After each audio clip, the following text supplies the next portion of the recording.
तो मैं भोपाल से हूँ, भोपाली हूँ, लेकिन इंदौर ज़्यादा दूर नहीं है, तो आपसे कनेक्ट कर सकती हूँ। यहीं की हूँ, मध्य प्रदेश की। सबसे पहले तो ये कहूँगी कि जैसा मैम ने बताया कि मैंने कैसे शुरुआत की, या स्कूल में थोड़ा सा दिमाग में था, तो हाँ, स्कूल में थोड़ा सा कहीं सोचा था, कहीं शायद पढ़ लिया होगा, कहीं सुन लिया होगा कि नहीं IAS ऑफिसर नाम की कोई चीज़ होती है। लेकिन तब ये भी नहीं पता था कि यार UPSC नाम की कोई एग्ज़ाम है, सिविल सर्विस एग्ज़ाम है, उससे और भी पोस्ट में आप सिलेक्ट हो सकते हैं, ऐसा कुछ नॉलेज नहीं था। जब मैं अपने कॉलेज लेवल में आई, जब कॉलेज में एडमिशन लिया, मैंने भोपाल से ही प्राइवेट इंजीनियरिंग कॉलेज से केमिकल इंजीनियरिंग किया है, और उस दौरान मुझे जब मैंने सोचना शुरुआत की कि क्या बनना है, कंटेम्पलेट किया कि एग्जैक्टली क्या करियर चाहती हूँ, तो लगा कि यार कहीं जो पुरानी ड्रीम थी, एक जो सपना था, वो अभी उसको सामने लाना चाहिए। फिर इस बारे में और पढ़ा, और तब खान स्टडी ग्रुप भोपाल में सेंटर वहाँ पे जैसे शुरू हो गया था, तो मेरा जो फाउंडेशन कोर्स है मैंने वहाँ से किया। और इस एग्ज़ाम के बारे में जो चीज़ें मुझे 1-2 साल में समझ में आई हैं, वो कुछ चीज़ें मैं आपसे शेयर करना चाहती हूँ। सबसे पहली चीज़ जो पहले जय और रचना हम दोनों बोल चुके हैं कि कंसिस्टेंसी। आप अगर दिन में, कई बार हमसे सवाल पूछते हैं कि आप कितने घंटे पढ़ाई करते हैं, तो देखिए घंटे मैटर नहीं करते। कोई 17-18 घंटे हमें नहीं पढ़ना है, उतना हम पढ़ भी नहीं सकते। एक दिन पढ़ सकते हैं, दूसरे दिन नहीं पढ़ पाएंगे। 5 से 6 घंटे ही आपको देने हैं या उतने निकालने हैं, पर वो जो वक्त आप अपनी पढ़ाई को देते हो, वो कंसिस्टेंटली आपको रोज़ उतना ही अपने पढ़ाई को देना है। Consistency is the key, that is the first and the most important thing जो आपको ध्यान में रखनी है। दूसरी चीज़ इस एग्ज़ाम में मुझे लगता है इक्वली इम्पॉर्टेंट है, क्योंकि ये जर्नी लंबी होती है। जैसे एग्ज़ाम ही 1 साल तक चलती है, आप प्रीलिम्स देते हैं, फिर आप मेंस देते हैं, आप इंटरव्यू में जाते हैं पर्सनालिटी टेस्ट के लिए, तो एग्ज़ाम 1 साल तक खुद चलती है। उसके पहले मान लीजिए आप 1-1.5-2 साल पहले से प्रिपेयर कर रहे हो, तो ये जर्नी काफ़ी लंबी रहती है। उस जर्नी में मेंटली अपने आप को मोटिवेट रखना, अपने आप को बूस्ट करते रहना, वो भी इक्वली इम्पॉर्टेंट है, और इसीलिए अपने आप पर भरोसा बेहद ज़रूरी है। You need to have a faith in yourself कि अगर आपने इसमें कदम रखा है, अगर आपने सोचा है कि आप सिविल सर्विस एग्ज़ाम देना चाहते हैं और देंगे, तो आपको ये ठान के उसमें जाना है कि हाँ, मैं ये कर सकता या कर सकती हूँ। ये एक अपना मोटिवेशन, अपने साथ एक फेथ, बिलीफ अपने ऊपर आपको हमेशा रखना है। कमिंग टू प्रेपरेशन की कैसे तैयारी करनी है, बहुत सारी बातें आप सुन चुके हैं कि आंसर राइटिंग में कैसे करना होता है, आंसर राइटिंग का स्ट्रक्चर कैसा होना चाहिए। तो मैं शुरू में सबसे पहले ये कहूँगी कि मेरे प्रिपरेशन का बेस 2 चीज़ें रहीं। पहला था करंट अफेयर्स। करंट अफेयर्स इसलिए मैंने उसको उसी से शुरुआत की क्योंकि करंट अफेयर्स सबसे इंटरेस्टिंग पार्ट होता है। कई बार आपको हिस्ट्री कभी बोरिंग लगेगी, कई बार आपको लगेगा ज्योग्राफी इतना, कभी हर किसी के अपने अपने फेवरेट्स होते हैं। तो मुझे वो 2 सब्जेक्ट्स लगते थे कि यार इतना मन नहीं करता है, लेकिन न्यूज़पेपर्स और करंट अफेयर्स में जो भी नया चल रहा है वो मुझे हमेशा इंटरेस्टिंग लगता था। इंटरनेशनल रिलेशंस में क्या हो रहा है, क्या सोशल रियलिटीज़ हैं, कहाँ क्या हुआ, उसका क्या इम्पैक्ट पड़ेगा एडमिनिस्ट्रेशन पे और हमारी कंट्री पे, तो उसको आप अपना एक बेस बना सकते हो।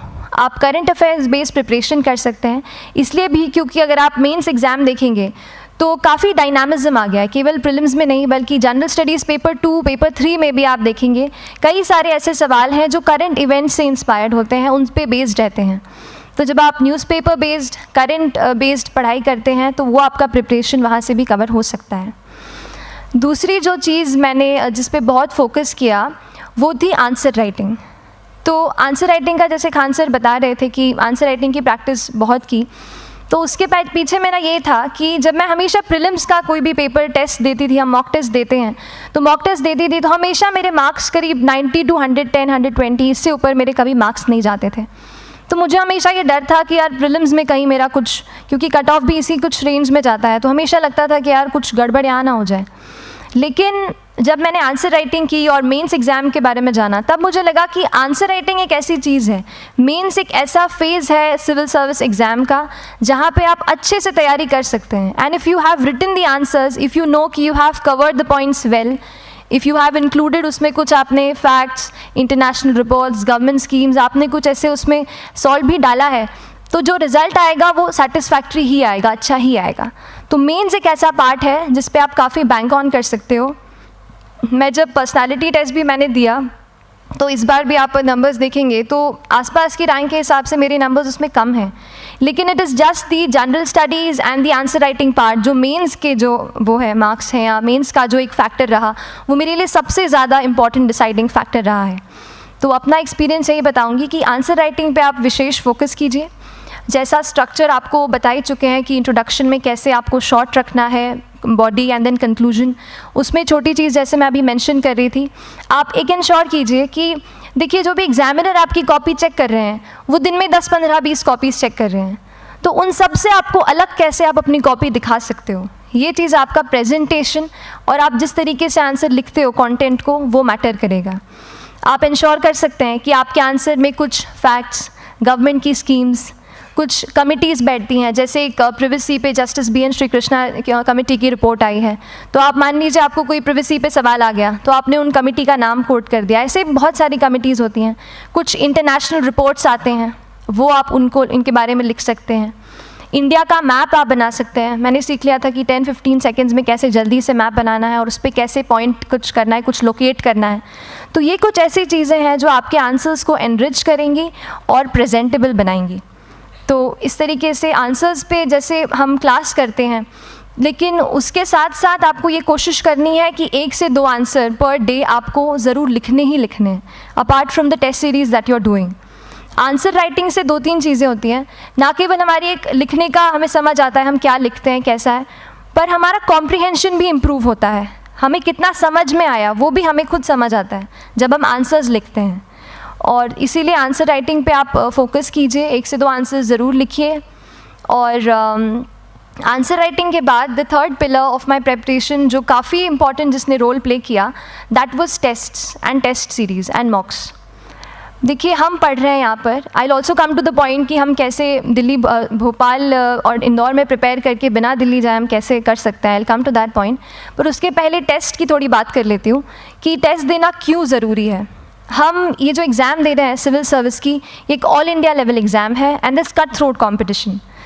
तो उसके लिए आप केवल पढ़ते रहें, सारी बुक्स, मटेरियल्स, स्टैंडर्ड ये करंट का सब पढ़ लें, लेकिन अगर आप ये नहीं जज कर पाए कि आपका क्या लेवल है at an all India level, तो चीज़ें समझ में आप नहीं, मतलब आप आगे नहीं बढ़ पाएंगे या सही डायरेक्शन नहीं पकड़ पाएंगे।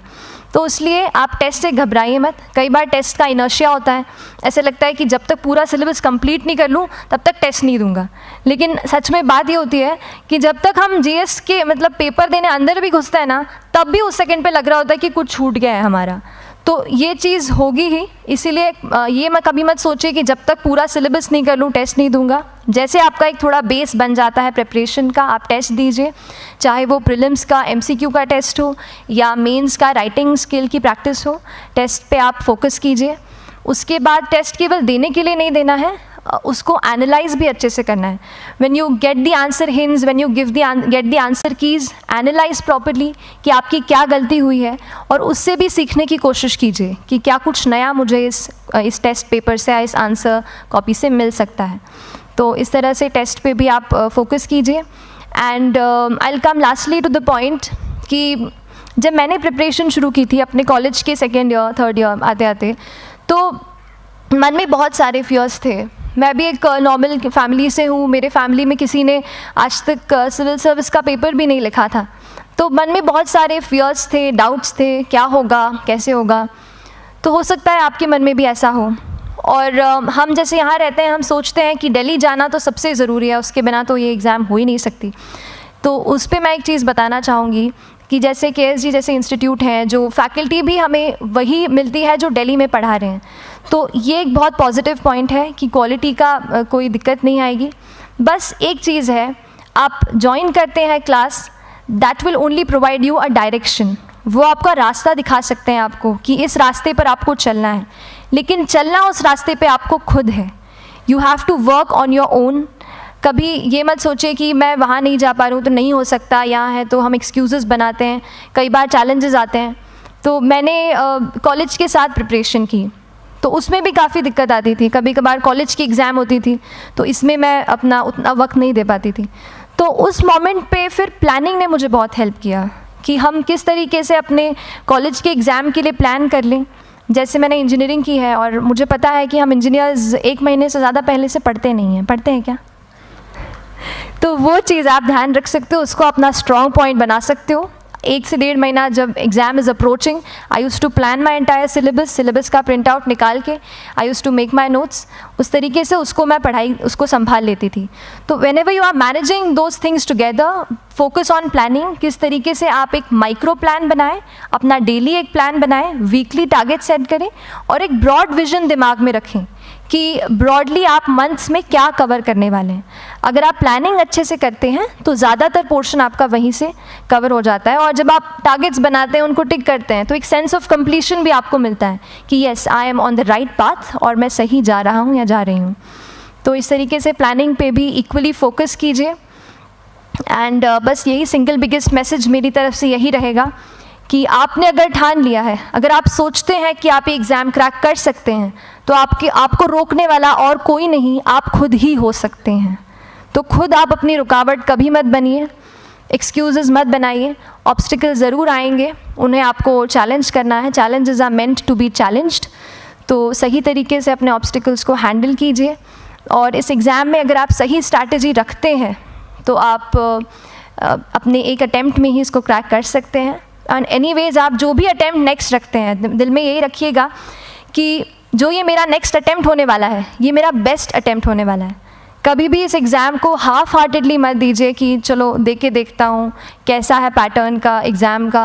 अगर एग्ज़ाम का पैटर्न देखना है ना, तो घर पे 3 घंटा टाइम लगा के एग्ज़ाम दे दो, बस केवल पैटर्न देखने के लिए एग्ज़ाम अटैम्प्ट मत कीजिए। जब आप एग्जामिनेशन हॉल में जा रहे हैं या कोई अटैम्प्ट आपने सेट किया है, तो अपना सब कुछ उस एग्ज़ाम को दीजिए, अपना टाइम, एनर्जी, फोकस, जितना भी करेक्ट आप उसमें पॉजिटिविटी डाल सकते हैं उसको दीजिए, एंड पूरी तैयारी के साथ ही इस पेपर को दीजिए, and I am sure that you will succeed.